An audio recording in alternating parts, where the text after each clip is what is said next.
ओम गंगातरंगरमणीयजटाकलापं गौरी निरंतर विभूषित वामभागं नारायणप्रियमनंगमदापहारं वाराणसी कुलपतिं भज विश्वनाथम। नमस्कार, स्वागत है आपका आज के इस खास कार्यक्रम आचार्यवाणी चैनल के माध्यम से। मैं आचार्य विक्रमादित्य आपके साथ हूँ। ग्रहों का योग क्या योग बना रहा है मिथुन राशि वालों के लिए मार्च के आरंभ काल में, और कैसे आपको इन समस्त ग्रहों को अपने अधीन करने के लिए कौन से उपाय कर लेने चाहिए, ये आपको समझ लेना चाहिए।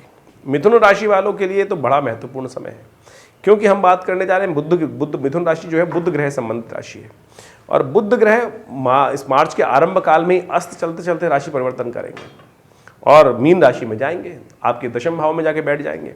और दशम भाव में जाके बुध का बैठना विशेष तौर पर क्षीण हो जाता है। मीन राशि में जाके बुध चीज़ों को ऑर्गेनाइज करेगा, लेकिन फिर भी थोड़ी सी चीज़ें ऐसी हो सकती हैं कि जो आपके लिए मिसमैनेजमेंट करने का योग बना दें। सम्मान में कोई ना कोई थोड़ा सा हल्की सी चीज़ें कम रही और फिर कहीं ना कहीं फंसा सकती हैं। तो ऐसे में ध्यान रखते हुए आपको कार्य करने की ज़रूरत है। बच्चों के एग्जाम चल रहे हैं और ऐसे में शुक्र ग्रह भी परिवर्तन की तरफ जा रहा है। बच्चों के विद्या स्थान का स्वामी है शुक्र ग्रह, वो भी परिवर्तित करके भाग्य में जाने के योग बना रहे हैं। अष्टम भाव से निकल कर नवम भाव में जाएंगे, और साथ साथ शनि महाराज अस्त चल रहे हैं। इस मार्च में ही शनि उदय होंगे, सूर्य परिवर्तन करेंगे, और साथ साथ मंगल भी राशि परिवर्तन करने का योग बनाने वाले हैं। मंगल भी भाग्य में जाने वाले हैं। इन सब ग्रहों की युति का प्रभाव क्या होने वाला है, ये आप सिलसिलेवार तरीके से समझ लें। 1 मार्च की यदि हम बात करें तो 1 मार्च को शुक्रवार का अवसर है। कन्या राशि में विशेष तौर पर षष्ठी तिथि का योग है। फागुन मास की षष्ठी तिथि है कृष्ण पक्ष की। तुला राशि में चल रहे हैं चंद्रमा, और तुला राशि में आपकी राशि के अनुसार से चंद्रमा का योग अच्छा ही है, कष्ट देने वाला नहीं है, आपके कार्यों में विजय देने वाला है, आपके कार्यों में लाभ देने वाला है। बृहस्पति के साथ बाई चांस योग ग्रहोचर में संबंध बना रहा है। एकादश में बैठ के बृहस्पति चंद्रमा पर देख रहे हैं पंचम भाव में, तो ओवरऑल बैलेंस कर रहे हैं, और आपके द्वारा किए गए बौद्धिक कार्यों में कहीं ना कहीं सफलता के योग बन सकते हैं, अच्छे से योग बन रहे हैं। रवि योग भी विद्यमान है, नए कार्यों को आरंभ करने का दिन अच्छा दिखाई देता है। ऐसे में गौ सेवा यदि करें तो बहुत सुंदर तरीके से ज्वार इत्यादि, हरी पत्ते इत्यादि, गाय को पालक इत्यादि खिलाइए। देखिए बुध अस्त होने जा रहे हैं, बुध अस्त है, परिवर्तन का योग बना रहे हैं। ऐसे में कोशिश करें गाय को पालक खिलाएं, सुंदर योग बनेगा, लाभ के योग बनेगा। यदि 2 मार्च की बात करें तो शनिवार का अवसर, फागुन की कृष्ण पक्ष की सप्तमी तिथि, वृश्चिक राशि में चंद्रमा का प्रवेश सुबह सुबह हो रहा है। आपके छठे भाव में चंद्रमा जा रहे हैं विशेष तौर पर सुबह 8:20 पर, और ये चंद्रमा का छठे भाव में जाना अच्छा नहीं माना जाता है। इस स्वास्थ्य में कहीं ना कहीं, मनोमस्तिष्क में कहीं ना कहीं खर्चों में इजाफा करने के योग दे सकते हैं। शत्रु पक्ष कहीं ना कहीं आप पर हावी हो सकता है। मन आपका कहीं ना कहीं एंजाइटी बढ़ा सकता है। शत्रु पक्ष के कारण से स्ट्रेस में आ सकता है। अननेसेसरी की स्ट्रेस को अवॉइड करने का आपको प्रयास करना चाहिए। आपके लिए सबसे श्रेष्ठ है दूध का दान करें, चावल का दान करें। ये सब चीज़ों को करने से आपके लिए लाभ के योग बनेंगे। भद्रा इस दिन विद्यमान रहेगी, जो सुबह 7:54 से लेकर रात्रि में 8:25 तक है। तो नए कार्य, बड़े कार्यों को करने से इस दिन बचें। 3 मार्च को ग्रहों का योग दिखाता है, रविवार का अवसर, अष्टमी तिथि। इस दिन नेपच्यून जो ग्रह है वो परिवर्तन का योग बना रहा है। आपके भाग्य, आपके राज्य भाव में जाकर अस्त हो रहा है। राज्य में तो चल रहे हैं पिछले काफ़ी लंबे समय से, लेकिन सूर्य के कारण से, संयुक्त होने के कारण से वो अस्त भी हो रहे हैं, और ये कहीं ना कहीं आपके लिए शुभ है, अच्छा है, चिंता ना करें, अच्छा है।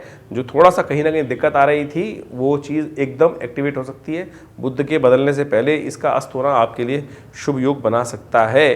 कालाष्टमी की तिथि है, भगवान शिव का ध्यान करें। विशेष तौर पर शिव के निमित्त आप विशेष तौर पर भगवान का दूध से अभिषेक करें, कल्याण के योग बनेंगे। देखिए ध्यान रखिएगा, 8 तारीख, 9 तारीख और 10 तारीख में मूल नक्षत्रों का योग रहेगा। अणमूल नक्षत्रों का, ज्येष्ठा और मूल नक्षत्र इन 3 तिथियों में रहने वाले हैं।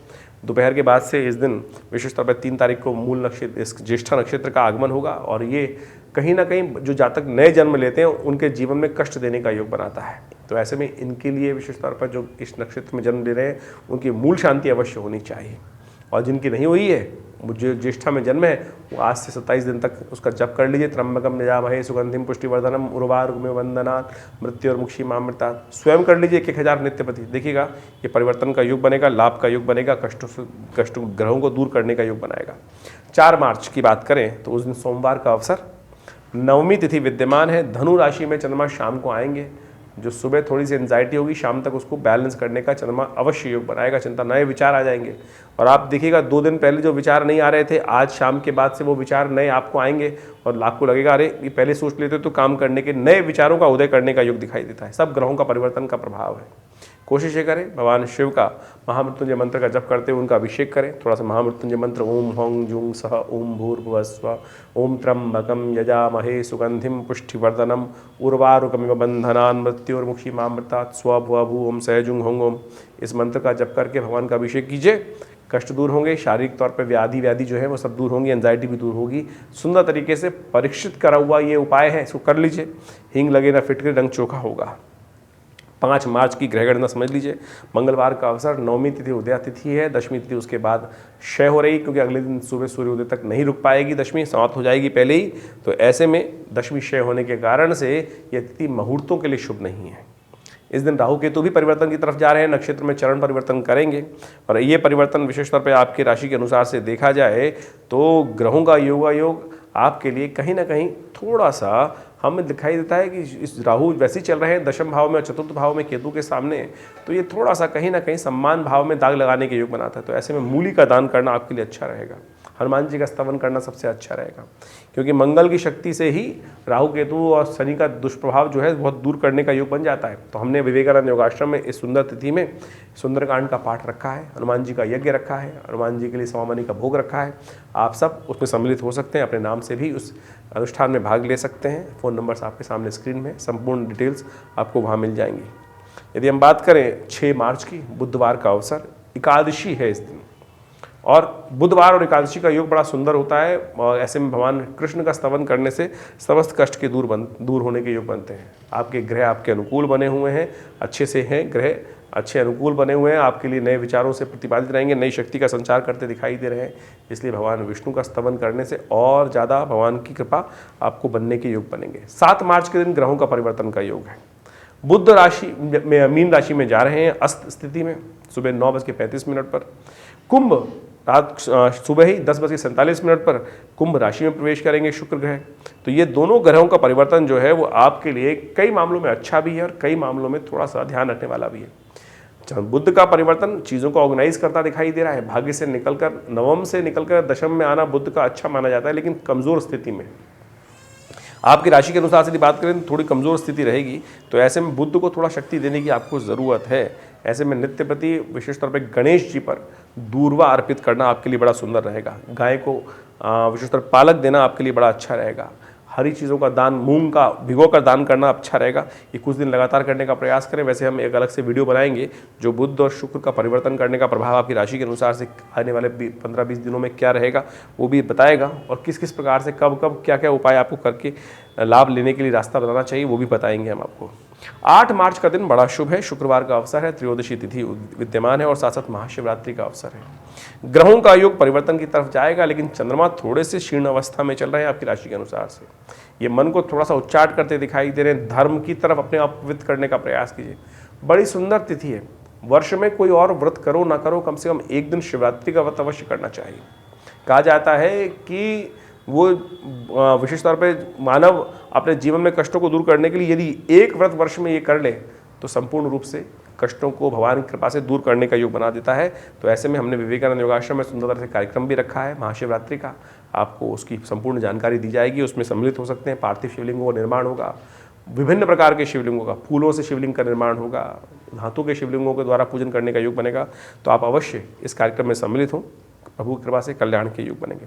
9 तारीख को उदया तिथि चतुर्दशी है और शनिवार का अवसर है। ग्रहों का योगायोग आपके लिए अच्छा बना है, अनुकूल बना है। धर्म में आपकी इच्छा जागती दिखाई देगी, धर्म की तरफ आपकी आस्था जागेगी, धर्म की तरफ अच्छा पलायन रहेगा। लेकिन ध्यान रखिएगा, कुटिल लोगों से बचते हुए कार्य कीजिएगा। आपकी कहीं सज्जनता कहीं आपको नुकसान ना पहुंचा दे, इस बात का ध्यान रखते हुए कार्य करना है। अलर्ट रहते हुए कार्य करने की ज़रूरत है, क्योंकि लगता है लोग आपके मिसमैनेजमेंट से नुकसान आपको दे सकते हैं। तो इसलिए कोशिश करें थोड़ा सा अलर्ट होकर चीज़ों को मैनेज करने का प्रयास करें। कई बार क्या होता है, हम देख रहे होते हैं कि लोग हमको पागल बना रहे हैं और हमारा नाजायज़ फ़ायदा उठा रहे हैं, और हम देखते देखते हमारे सामने उन चीज़ों को होने देते हैं। ऐसा ना होने दीजिएगा, ध्यान रखते हुए कार्य करें। शनिवार का अवसर है, कोशिश करें भगवान शनि के मंत्र का जप करें, शनि स्तोत्र का पाठ करें। शनि चल रहे हैं इन दिनों अस्त, भाग्य में रह के शनि का अस्त होना भाग्य को कहीं ना कहीं दुर्भाग्य में परिवर्तन करने का योग बनता है। ऐसे में शनि स्तोत्र का पाठ करके शनि को थोड़ा शक्ति देने का प्रयास कीजिए, भाग्य जागेंगे, लाभ के योग बनेंगे। 10 मार्च के दिन अमावस्या है और विशेष तौर पर मीन राशि में चंद्रमा का परिवर्तन होने का योग बन रहा है और बुध के साथ चंद्रमा का, राहु के साथ चंद्रमा का योग बनेगा, लेकिन रात्रि में। सुबह चंद्रमा भाग्य में रहेंगे आपकी राशि के अनुसार से और ये आपके लिए भाग्य को जगाने का रास्ता बना सकता है। ऐसे में अपने पितरों का ऋण से निवृत्त होने का दिन दिखाई देता है। अपने पितरों के निमित्त तर्पण करें, यज्ञ करें, दान करें, पुण्य करें। अमावस्या का दिन सबसे ज़्यादा प्रशस्त माना जाता है इन्हीं कार्यों के लिए। फिर लोग अनेक जगह परेशान रहते हैं, बहुत सारे लोग हमारे पास आते हैं, पितृ ऋण हो गया, पितृ दोष हो गया है।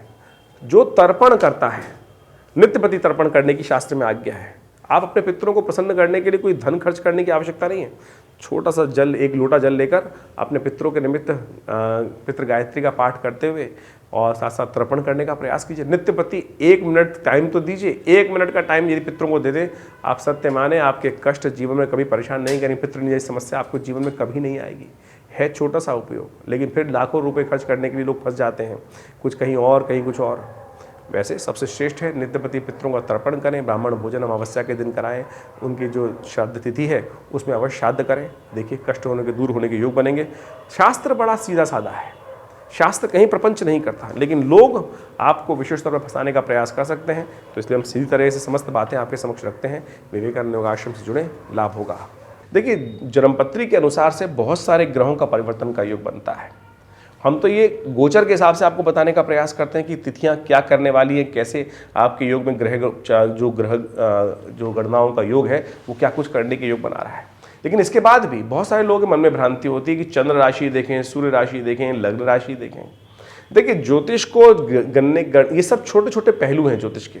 लग्न राशि, आपकी जन्मपत्री की राशि जो लग्न है, या आपकी चंद्रमा की राशि है या सूर्य राशि है, इन सब को मिश्रित प्रकार से जन्मपत्री का विवेचन करने के लिए उपयोग किया जाता है। केवल एक चीज़ से जन्मपत्री विवेचन नहीं होता है।